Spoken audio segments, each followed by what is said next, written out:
Salam budaya.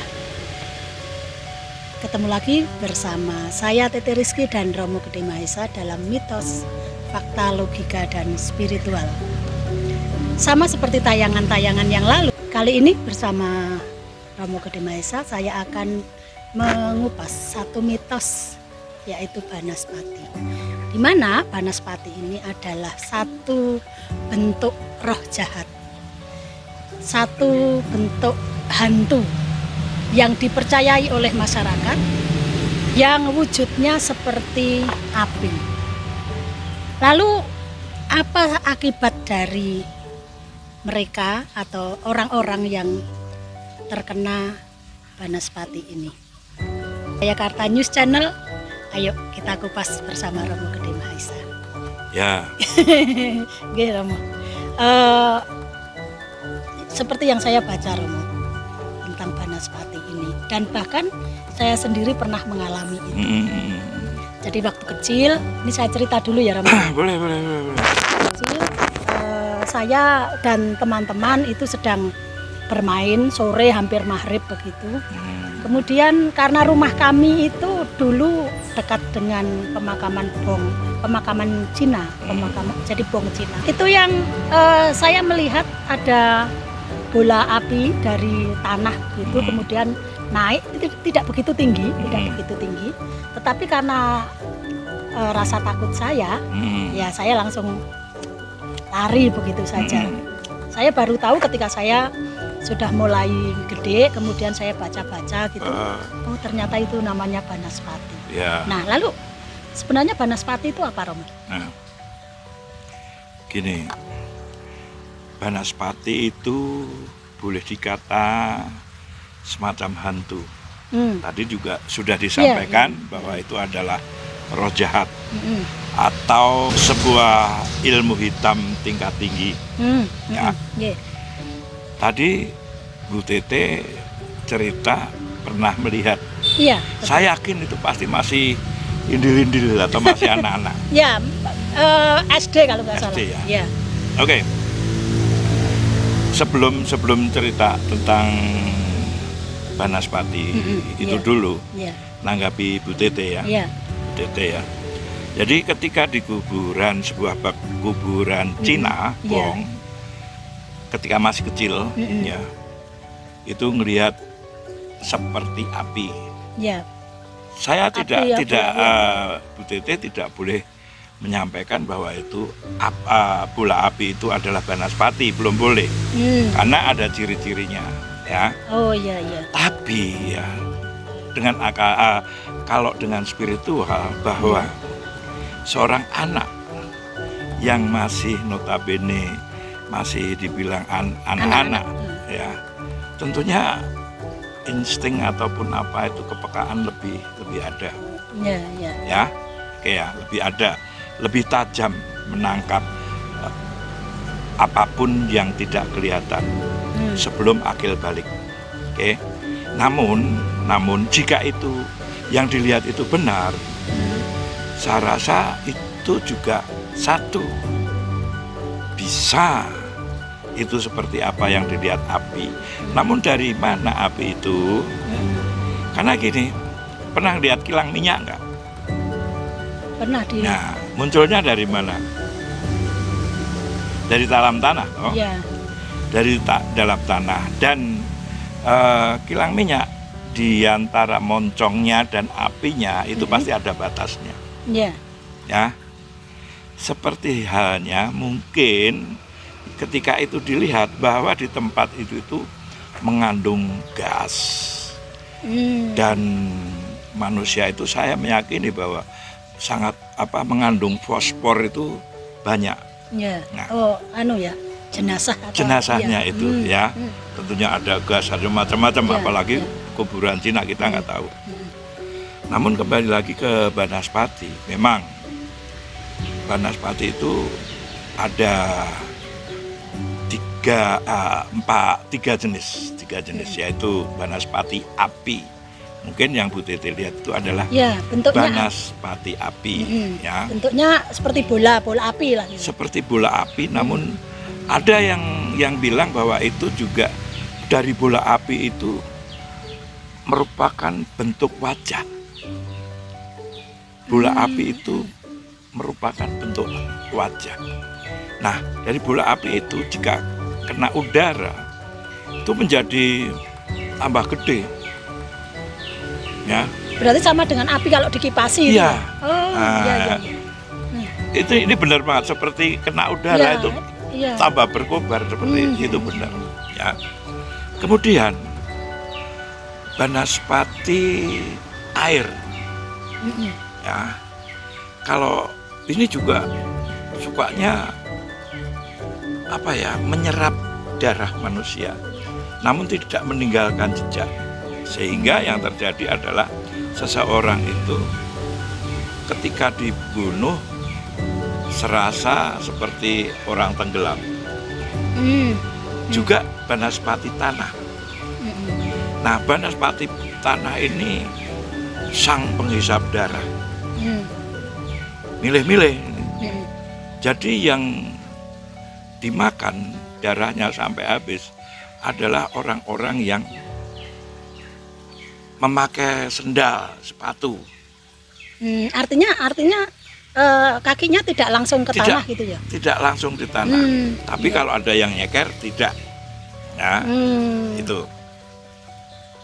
Sedangkan banaspati api itu adalah yang diserang adalah orang yang ketakutan.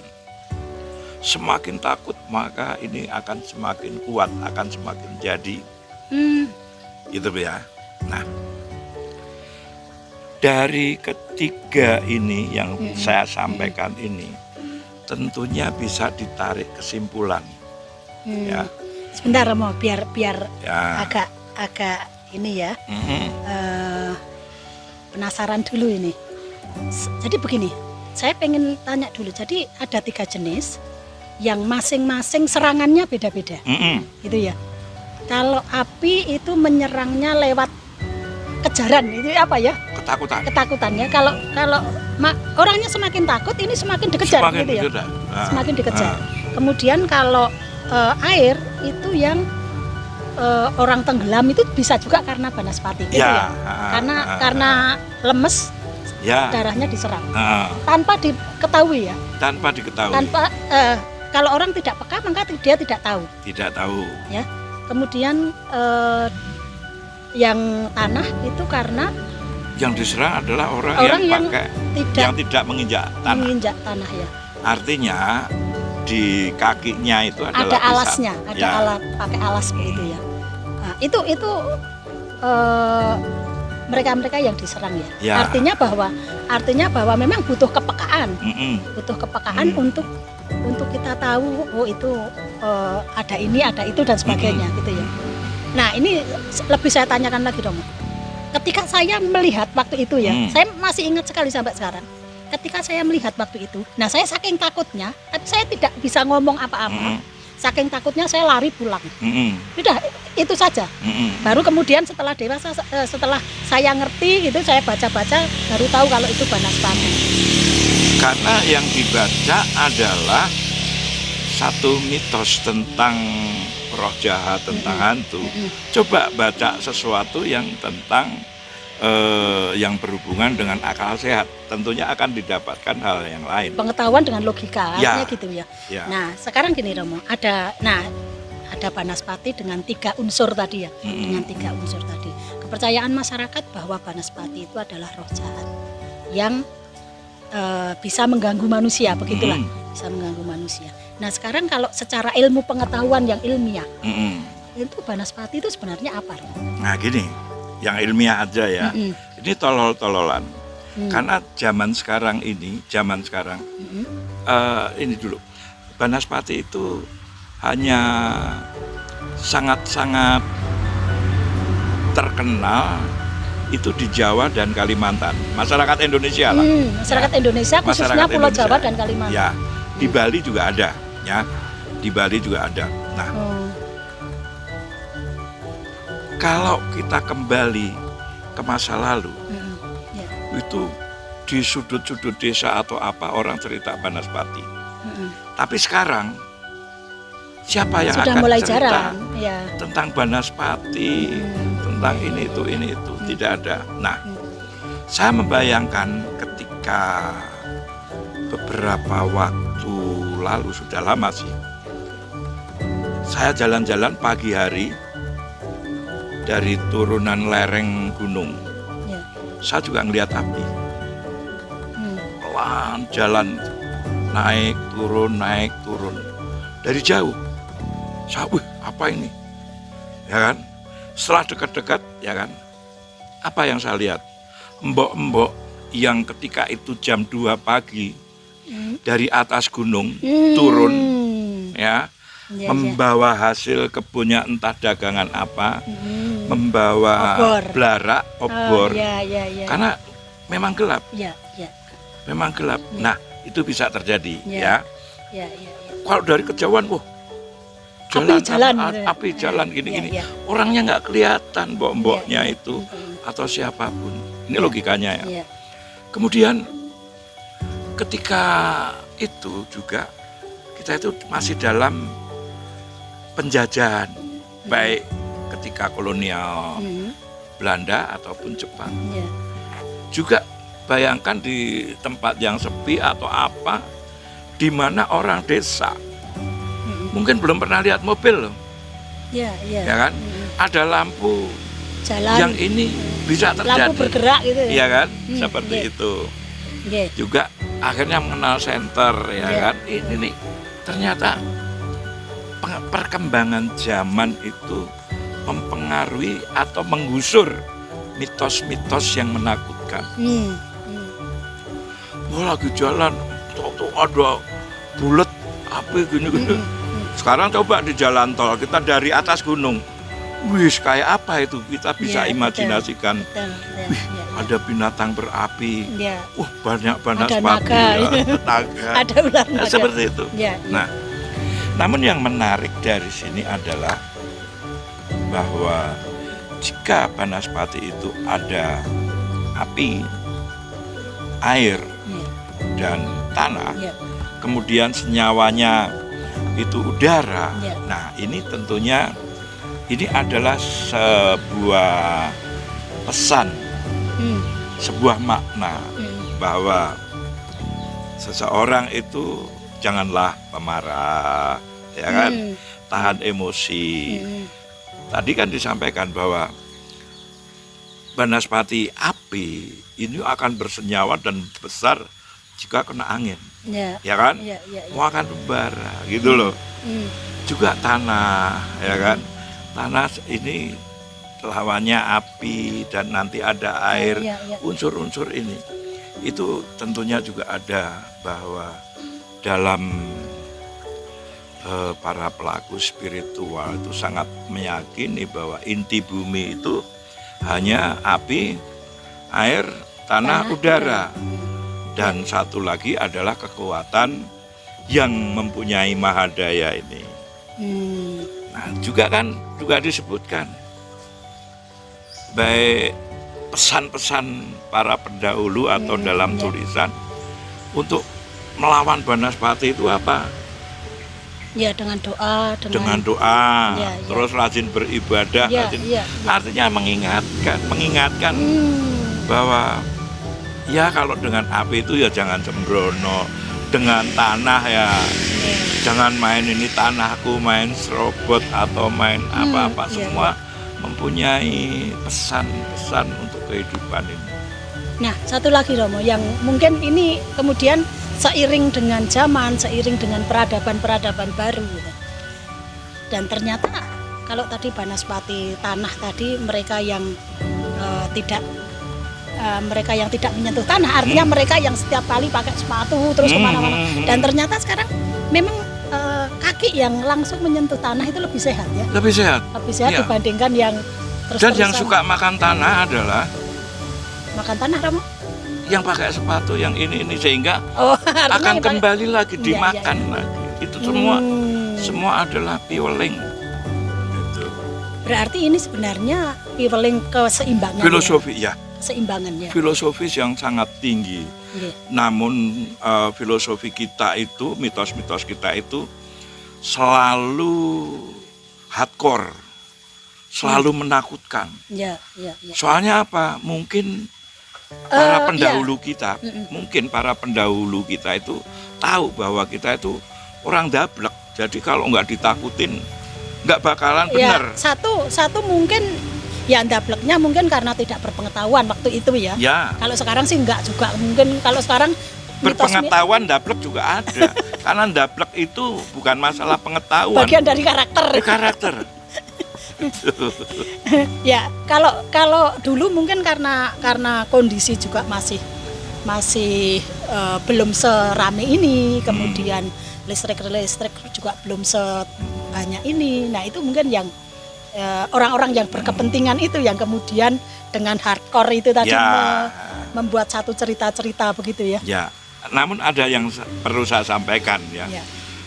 Di Bali itu masih sangat diyakini bahwa Banaspati itu ada. Namun ya kembali tadi juga sudah tak singgung bahwa pesan kehidupan itu selalu dengan hardcore ya. Nah, sedulur yang di Bali meyakini itu, semestinya kita tahu bahwa itu adalah juga pesan yang masih dibawa dan menjadi warna budaya sendiri untuk masyarakat Bali. Untuk masalah bahwa itu roh jahat ataupun apa, itu tentunya terserah. Kembali kepada manusianya masing-masing gitu ya. Namun saya meyakini jika itu roh jahat, itu artinya bahwa itu sebuah kelakuan yang tidak baik. Ya kan? Sesuatu perbuatan, emosi, pemikiran, kemauan yang tidak baik.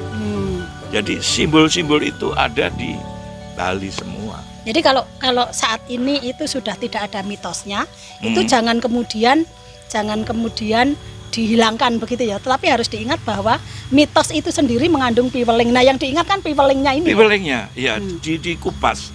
Kita bukan para nenek moyang leluhur kita zaman dulu yang ketika diberitakan ada apa langsung percaya begitu saja. Tapi kita akan serap apa maknanya, ada pesannya apa, kenapa bisa gitu. Tentunya kita akan lebih arif dalam menyikapi mitos-mitos masa lalu.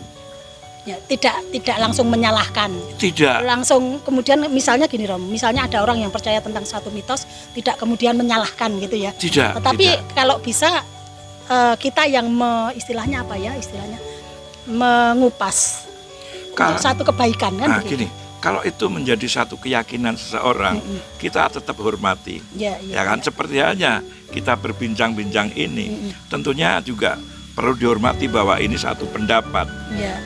Agar apa masyarakat kita itu terbuka, apapun itu mitos yang dari zaman dulu yang lahir ketika para leluhur kita itu ada, itu tentunya tidak mungkin tidak ada tanpa makna. Alasan gitu ya.